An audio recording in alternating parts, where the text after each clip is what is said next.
ba za na manta Maryam ba, ko za a yi min da kan gumba, ni zan tsananta ta baba, Maryam ba za na samu ba.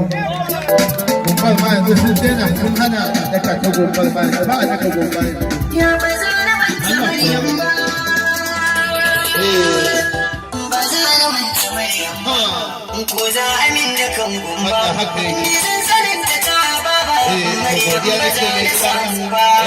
Zan dakata dan duba, na bar ta ban gani ba, ko ai shiru kawai san Maryam ni kan ba za na gane ba.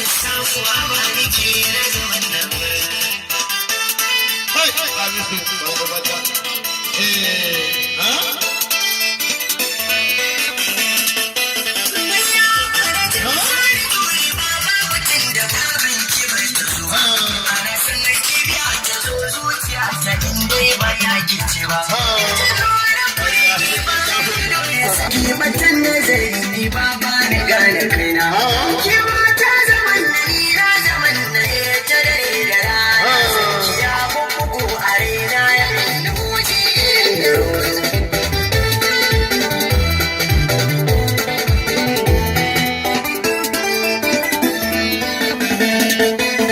Kai na saba da san Maryam ta zamto min farin ciki na, duk abin da na ji akan tasiri na ne da rana.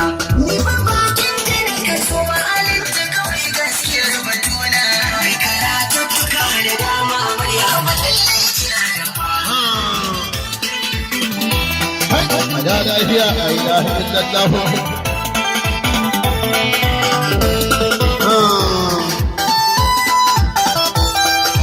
Ko? Ya lafiya bare kawo bare kawata. La ilaha illallah.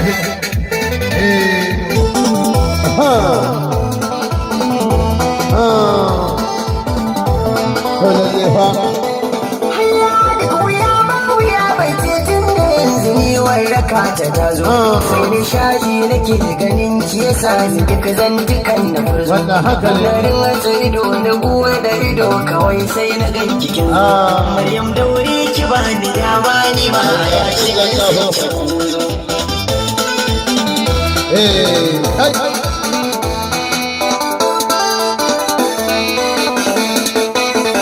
ya kunje sabon salon bureka na Maryama gimbiya ta mata, ta ga sauran dare mawaka tun da halaccin ta na ji zance na gaskiya na sanata can take bukata ya makon mazuciya ta so ta mai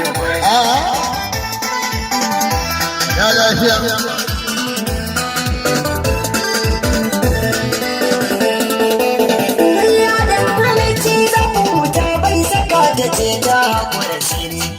Da ko za a sace kungin zuba a kyale ta ni a sani ba ta san kanta na sani yanda ta kaso na ƙorace ayyuka Maryam ma sanadin kina gana da ya bambanta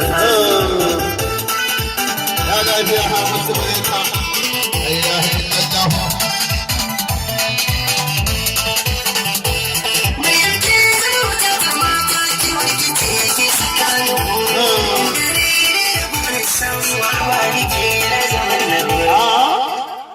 da jama'a ku tafa ha musu malaika.